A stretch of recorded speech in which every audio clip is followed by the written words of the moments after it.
that is a fact. You do not appear on TV shows like this, chat shows or anything. I don't know. I'm sure I've done something in 10 years, but I can't remember it, you know. Is it a conscious effort that maybe you don't like answering questions? You stay away from people who might ask questions? No, no.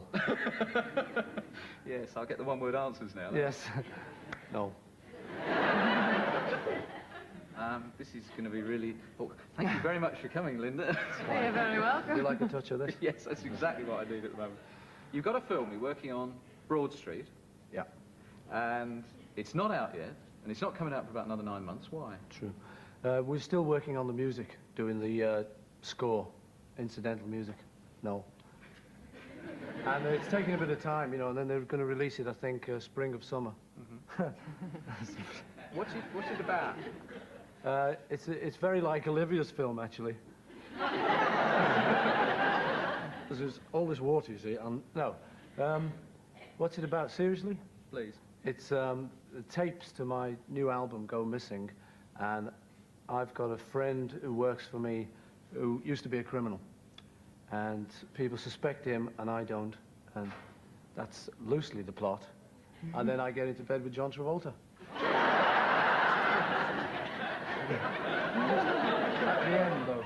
When you're there with him, do you sing any songs in this film? Yeah. What sort of songs will we be hearing? Some old, some new, something borrowed. Was it your idea to make the film, or was it one of these many suggestions you must receive? No, it was actually. I wrote it for my sins. So, yeah, it was my idea. And you're in it as well, I believe. Lynn. Yes, I'm in it a bit. Did he have to force you to take part, or was it something you'd always wanted to do? Not really. John Travolta was a bit. A bit iffy. Good. Very good. You see why they didn't ask me for 10 years? Yeah. Are you free in 1993? Maybe we could sort something out. Who's looking after the kids? Right now? And the sheep and everything? Our eldest daughter. Can we wave? Please. Which camera? Do you get much private life, much privacy? Yeah, you have to take it, really, rather than ask for it, you know, so that probably is the serious answer to your question. You know, that's why I don't do too many interviews. Because with the Beatles, we did everything we were ever asked to do. And that gets you where that got us. And if you do want private life, you have to retire a little bit from that position. As you well know. Is it? Well, I nearly said I'd like to, but actually you've achieved a level of fame, a position that must be rather peculiar. Are you aware of walking through the studio and people actually going, I brushed against it, which happened about half an hour ago? No, not really. Liar, somebody. Does it have any disadvantages for you, the fact that both of you are so well known? I don't think I'm as well known. I actually can walk down the street and not get noticed. Oh. I'll try after tonight, you know. The new song that you've got out has got a quite stunning film with it, and we're going to show that in just a moment. Working with Michael Jackson, I just wondered, because you came from a band, a group, is there something about needing people around you? I mean, you work with Stevie Wonder, and you've never really been totally solo. Don't know, really. I suppose you could say that. Why I think I'm doing it is because I like working with a team. And with Michael, for instance, I just happened to know him through some song stuff that we got into. And I like him a lot. So he's very easy to work with, and he's fun to work with and stuff. So that came about that way. Stevie, it was one of my ambitions to work with somebody like Stevie, who's so great that you've got to work hard to keep up with these fellas. You know, they're good. And I like that. It's, you know, working on a really good team is quite exciting. So I'm not sure if I need to be in a group, really, maybe. Well, I certainly like the film we're going to see, because it's taken another twist, hasn't it? It's, I think, the first pop video, whatever you call it, where there is sort of like a little scene at the beginning. I mean, it's almost a total feature film. The director said he wanted to do something a bit different, and he wanted to do this bit at the beginning, you know. And so it's his idea, really. Well, let's have a look at it, for the benefit of anyone who hasn't seen it, which is just about the entire population. Say, say, say, look, look, look, look, look, look.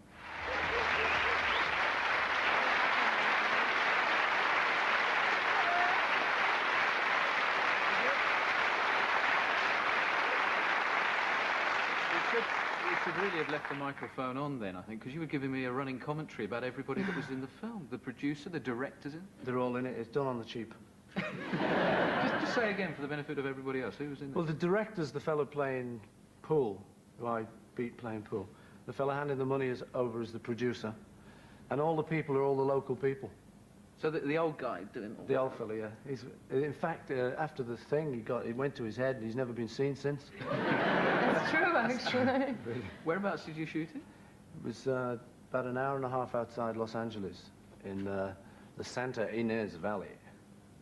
I was just thinking back to this afternoon where you put me in my place because I said that Linda looked so scrumptious in the thing. You said, what, don't I look like that all the time?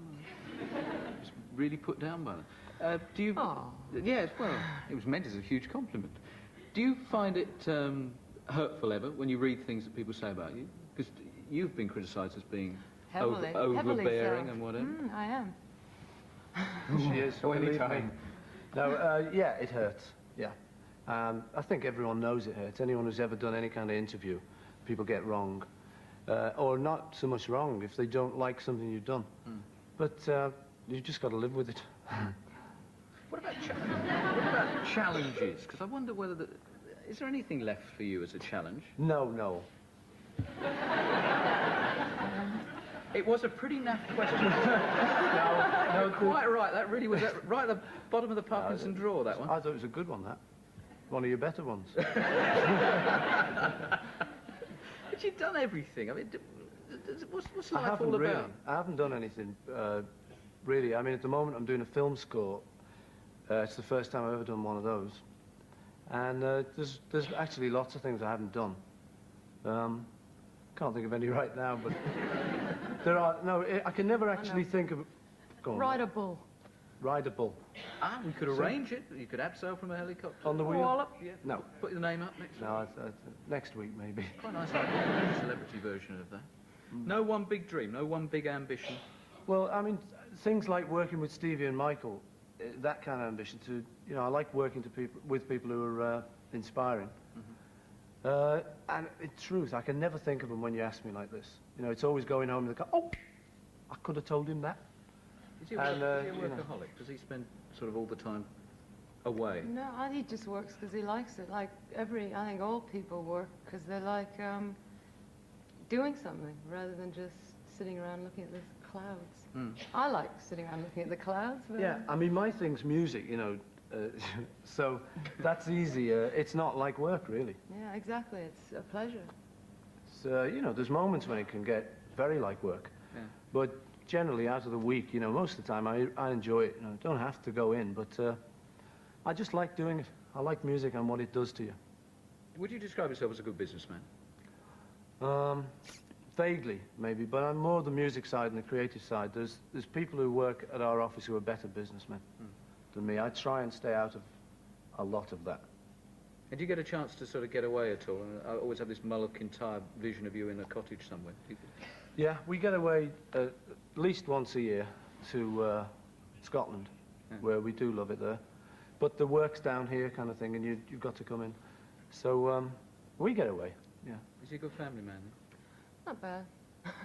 No, he's good, he's good. Especially when I'm asleep. It's great when he's asleep. Well, I tell you one thing, I'm terribly grateful for you dropping in. I'm sorry if they were the worst questions you've ever faced. No, they were really good. In 10 years, I mean, what can you really expect? Ladies and gentlemen, Paul and Linda. Oh.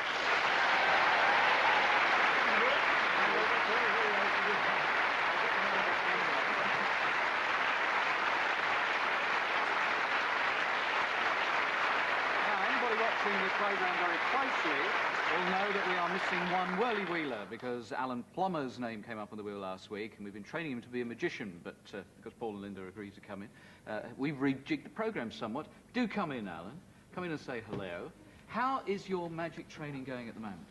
It's going very well. I've been training all week very hard, and I'll show you have a go at this. Take any card. That card is the 6 of hearts. No, it's the 10 of spades. Oh, sorry. Oh, I'll try again. Yeah, go on then. Try again. Paul, take a card. That card is a 2 of clubs. No? No, King of Hearts. I'll get it right. Yeah, well, you better train all next week. Yeah, I will, yep. Alan will be on the show next week. They won't, unfortunately. Thank you for joining me. Good night.